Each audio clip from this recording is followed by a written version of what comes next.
नमो नमः मेरे प्यारे बच्चों, सुप्रभातम। स्वागत है आप सभी का आज के संस्कृत कक्षा में। मैं हूँ आपका संस्कृत शिक्षक राजेंद्र कुमार पटेल। मेरे प्यारे बच्चों, आज हम पढ़ेंगे एकादशः पाठः सावित्रीबाई फूले। कौन सा पाठ है? एकादशः पाठः सावित्रीबाई फूले। इसका हम पहला भाग पढ़ चुके थे। आज हम इसका दूसरा भाग पढ़ेंगे, जिसमें से गद्यांश आज मैंने लिया हुआ है 1848 तमे ख्रीस्ताब्दे पुणे नगरे सावित्री से लेकर के विद्यालय प्रारब्ध, यहाँ तक का अंश जो है मैंने लिया हुआ है। तो यहाँ तक का अंश का अध्ययन आज हम करेंगे पहले गद्यांश में। तो आप सभी अपने पाठ्य पुस्तक पेन और कापी निकाल लिए हैं? तो सबसे पहले इस अंश को मैं पढ़ रहा हूँ, उसके बाद आप भी एक एक करके पढ़ेंगे।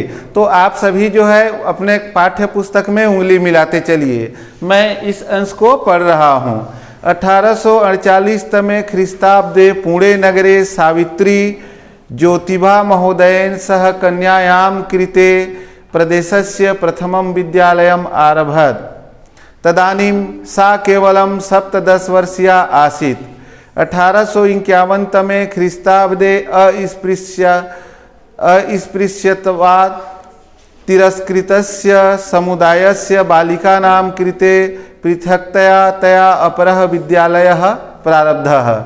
तो मेरे प्यारे बच्चों, आप भी इस अंश को थोड़ा सा अनुकरण वाचन कीजिए। हाँ, तो आइए देखते हैं। मैं इस गद्यांश का जो है शब्दार्थ और सरलार्थ आप लोगों को सरल शब्दों में समझा देता हूँ। तो शब्दार्थ में देखो, यहाँ सप्तदश से आशय 17 से है। अस्पृश्य माने छुआछूत होता है। अपरह माने दूसरे, विद्यालय माने विद्यालय। तो 1848 तमे ख्रीस्ताब्दे पुणे नगरे सावित्री महोदयेन सह कन्यानां कृते प्रदेशस्य प्रथमं विद्यालय आरभत। अर्थात 1848 ईस्वी में जो है पुणे नगर में सावित्री महोदय ने कन्याओं के लिए, ठीक है, ज्योतिबा महोदय ने कन्याओं के लिए जो है प्रदेश में प्रथम जो है महिला विद्यालय का स्थापना उन्होंने किया। इससे पहले जो था महिलाओं के लिए कोई विद्यालय नहीं था। तदानीम सा केवलम 17 वर्षीया। तब उस समय उनकी आयु, जिस समय में उन्होंने विद्यालय खोला उस समय में उनकी आयु कितनी थी? मात्र 17 वर्ष की थी।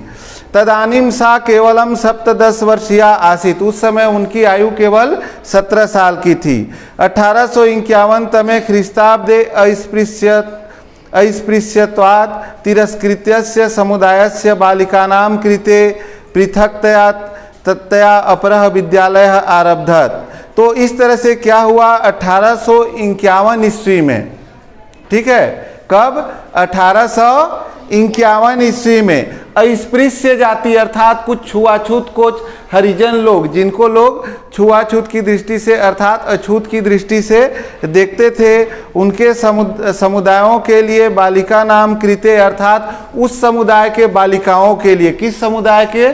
जो छुआछूत से संबंधित जो थे, जो हरिजन जो थे, उनके लिए जो है उन्होंने बालिका नाम कृते पृथक्तया, मतलब अलग से उन लड़कियों के लिए, जो छुआछूत संप्रदाय के जो लड़कियां थे उनके लिए अलग से उन्होंने विद्यालय प्रारंभ किया। आइए देखते हैं दूसरा गद्यांश। सामाजिक कुरीतिनाम सावित्री मुखरम विरोधम अकरोत से लेकर के पक्षः सर्वदा सर्वथा समर्थितः, यहाँ तक का अंश मैं पढ़ रहा हूँ। सामाजिक कुरीतिनाम सावित्री मुखरम विरोधम अकरोत विधवानां शिरोमुंडनस्य निराकरणाय सा साक्षात् नापिते मिलिता। फलतः केचन नापिता अस्यां रूढ़ो सहभागिताम् अत्यजन। एकदा सावित्र्या मार्गे द्रष्टुम यत् कूपम निकषा शीर्णवस्त्राविता तथा कथिता निम्न जातिया कश्चित् नार्यं जलम पातुम याचन्ते स्म।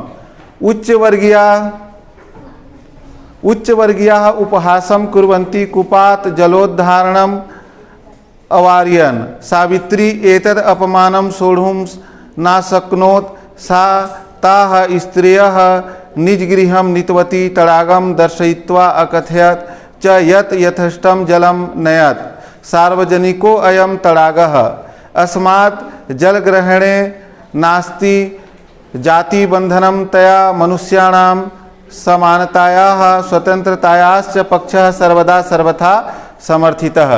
तो आइए मेरे प्यारे बच्चों, इस अंश का मैं आप लोगों को शब्दार्थ और सरलार्थ आप लोगों को समझा देता हूँ। तो विरोधम का अर्थ होता है विरोध, शिरोमुंडनस्य अर्थात सिर मुंडन करना, शीर्ण वस्त्रावृता अर्थात फटे पुराने या चिथड़े कपड़े को धारण करती हुई, कूप, कूप का अर्थ होता है कुआं, तड़ाग, तड़ाग माने तालाब। तो आइए इसका शब्दार्थ में सरलार्थ आप लोगों को सरल शब्दों में समझाता हूँ। सामाजिक कुरीतिनाम सावित्री मुखरम विरोधम अकरोत। सामाजिक कुरीतिनाम अर्थात समाज में जो कुरीति व्याप्त था, जो कुरीति प्रचलित था, उसका सावित्री बाई ने मुखर विरोध किया। विधवा नाम शिरोमुंडनस्य निराकरणाय। विधवाओं को उस समय क्या किया जाता था बेटा? मुंडन कर दिया जाता था। जो लड़की, जो उस समय में महिलाएं होती थी ना, विधवा हो जाती थी, उनको सिर से मुंडन कर दिया जाता था, सारे बाल को उतार दिया जाता था, मुंडन कर दिया जाता था। तो उन्होंने जो है सिर मुंडन का प्रथा जो है बंद करने के लिए प्रत्यक्ष नापिते अर्थात नापित माने नाई, नऊ जिसको बोलते हैं नाई, तो उन्होंने नाई से मिले हुए और फलतः केचन नापिता, इसके बाद जो है कुछ नाई जो है अस्याम रूढ़ो सहभागिताम अत्यजन अर्थात उनका जो है विरोध करने लगी। किनका? सावित्री बाई का, कि ये जो है नियम गलत है। इस तरह से कुछ नाई जो है उनका विरोध करने लगी। एकदा सावित्रिया मार्गे दृष्टुम यत कूपम निक्सा शीर्ण वस्त्रावृता तथा कथिता निम्न जातिया कश्चित नार्यम जलम पातुम याचन्ते स्म। एक बार अब क्या हुआ, तो इस तरह से क्या हुआ बेटा, जो निम्न जाति कुछ जो है, एक बार क्या हुआ, मार्गे अर्थात रास्ते में, ठीक है, दृष्टम यत कूपम निक्सा, कूपम माने यहाँ पर मैंने बताया हुआ है कुआं। एक बार क्या हुआ, कुएं में कुछ महिलाएं पानी भर रही थी, ठीक है, कुछ महिलाएं क्या कर रही थी? पानी भर रही थी। तो ये क्या हुआ, तथा कथिता निम्न जातिया कश्चित नार्यम जलम पातुम याचन्ते स्म। कुछ जो है नारियां जो है वहां पर पानी भरने के लिए याचना करने लगी, मांगने लगी। तो क्या हुआ फिर, उच्च वर्गीय उपहासम कुर्वन्ति, जो उच्च वर्ग की जो नारियां थी, जो महिलाएं थी, ठीक है, वो उन पर उपहास करने लगी। जो निम्न जाति की जो महिलाएं थी उन पर उपहास करने लगी, उनका हंसी मजाक उड़ाने लगी। और कुपात जलोद्धारणम अवार्यन, और कुएं से जल भरने के लिए उन्होंने निम्न जाति की जो महिलाएं थी उनको मना कर दिया। सावित्री एतद अपमानम सोढ़ुम ना शक्नोति। सावित्री बाई ने इस तरह का अपमान सहन नहीं किया, उनको ये जो इस तरह का अपमान था उनको अच्छा नहीं लगा। साता स्त्रियः निज गृहम नीतवती। उन्होंने उन स्त्रियों को अपने घर ले गई। किन स्त्रियों को? जो नीच जाति की समझी जा रही थी, जिनको कुएं में पानी भरने से मना किया गया था, उन नारियों को जो है सावित्री बाई ने खुद अपने घर ले गई। और तड़ागम दर्शयित्वा अकथयत, और तालाब को दिखाते हुए उन्होंने कहा यत यथेष्टम जलम नयत, मतलब आपको जितने पानी भरने की आवश्यकता है, जितना भी आपको पानी लेना है, आप इस तालाब से पानी ले जा सकती हैं। सार्वजनिको अयम तड़ागः। तो वो जो तालाब था वो कैसा था? सार्वजनिक था, सबके लिए था तालाब, ठीक है।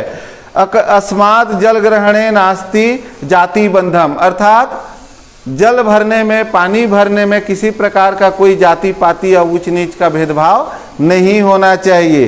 तया मनुष्याणाम समानतायाः स्वतंत्रयाश्च पक्षः सर्वदा सर्वथा समर्थितः। अर्थात सभी जो है आपस में जितने भी समाज में जितने भी लोग हैं, जितने मानव हैं, सब समान है, कोई न तो ऊंचा है न कोई नीचा है। इस तरह से सावित्री बाई ने जो निम्न जाति की जो महिलाएं थी उनके विद्यालय के लिए, उनके पढ़ने के लिए विद्यालय का स्थापना किया, और साथ ही जो रूढ़िवादिता चली आ रही थी उसको भी उन्होंने समाप्त किया। तो आशा करता हूँ मेरे प्यारे बच्चों, आज का पाठ, आज का कक्षा आप लोगों को समझ में आया होगा, अच्छा लगा होगा। कक्षा में सम्मिलित हुए आप सभी को धन्यवाद।